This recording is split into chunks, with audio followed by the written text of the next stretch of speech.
নমস্কার বন্ধুরা, কেমন আছেন সবাই? ট্র্যাডিশনাল বেঙ্গলি ফুডে সকলকে স্বাগত। আমরা তো সবসময় আলু দিয়ে এঁচোড়ের ডালনা রান্না করে খাই। আজকে আমি ছোলার ডাল দিয়ে এঁচোড় রান্না করব। তো চলুন রেসিপিটা শুরু করি। এখানে 1 কাপ ছোলার ডাল আছে। এটা আমি কালকে রাত্রে ভিজিয়ে রেখেছিলাম। রাত্রিবেলা যদি ছোলার ডাল ভেজাতে মনে নাও থাকে তাহলেও আপনারা এই ছোলার ডাল নিয়ে প্রেসার কুকারে হাফ সেদ্ধ করে নেবেন, তাহলেও ভালো হবে।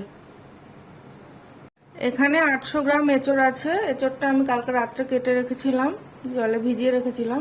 একটু বড় বড় করে কেটে নিয়েছি, প্রেসার কুকারে সেদ্ধ করে নেব। কুকারে এঁচোড়টা দিয়ে দিচ্ছি, একটা সিটি দিয়ে সেদ্ধ করে নেব। দিয়ে দিচ্ছি পরিমাণ মতো জল, দিয়ে দিচ্ছি লবণ, আর দিয়ে দিচ্ছি একটুখানি হলুদের গুঁড়ো।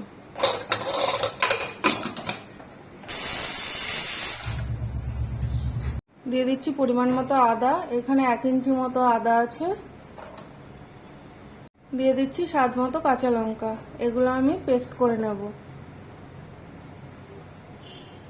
কড়া গরম হয়ে গেছে, দিয়ে দিচ্ছি সর্ষের তেল। তেল গরম হয়ে গেছে।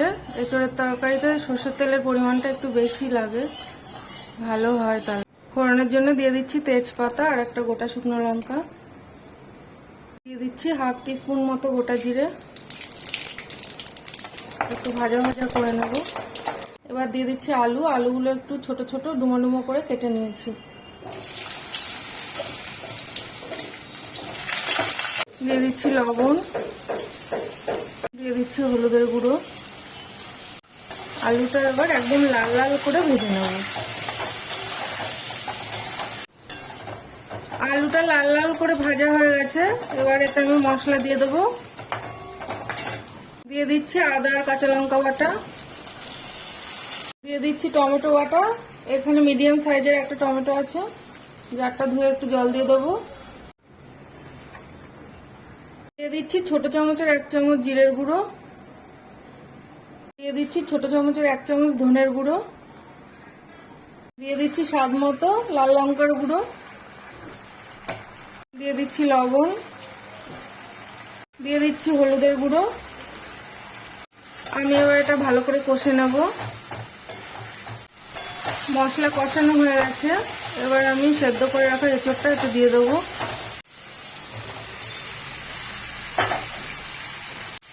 এঁচোড়ের সাথে মশলাটা ভালো করে কষে নেব।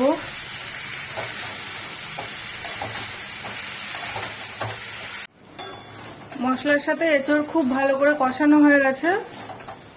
এবার আমি এতে দিয়ে দেবো ভিজিয়ে রাখা ছোলার ডালটা।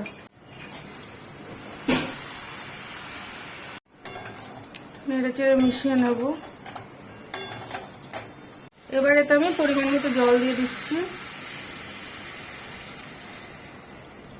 জলটা একটু বেশি দেব, ছোলার ডালগুলো সেদ্ধ হবে।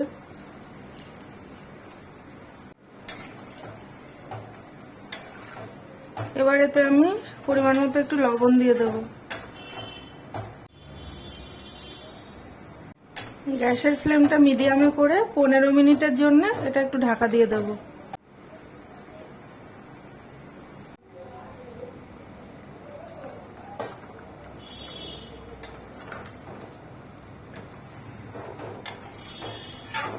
দেখবো এবার ছোলার ডালটা সেদ্ধ হয়েছে কিনা।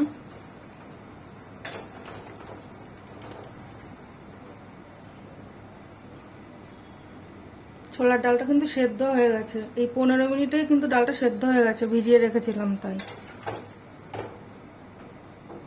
দিয়ে দিচ্ছি চেরা কাঁচা লঙ্কা, আর দিয়ে দিচ্ছি 1 চামচ মতো চিনি। নিরামিষ তরকারিতে একটু মিষ্টি দিলে খেতে ভালো লাগে। যারা তরকারিতে মিষ্টি খান না তারা কিন্তু অবশ্যই চিনিটা দেবেন না। আবারও 5 মিনিটের জন্য আর একটু ঢাকা দিয়ে দেবো।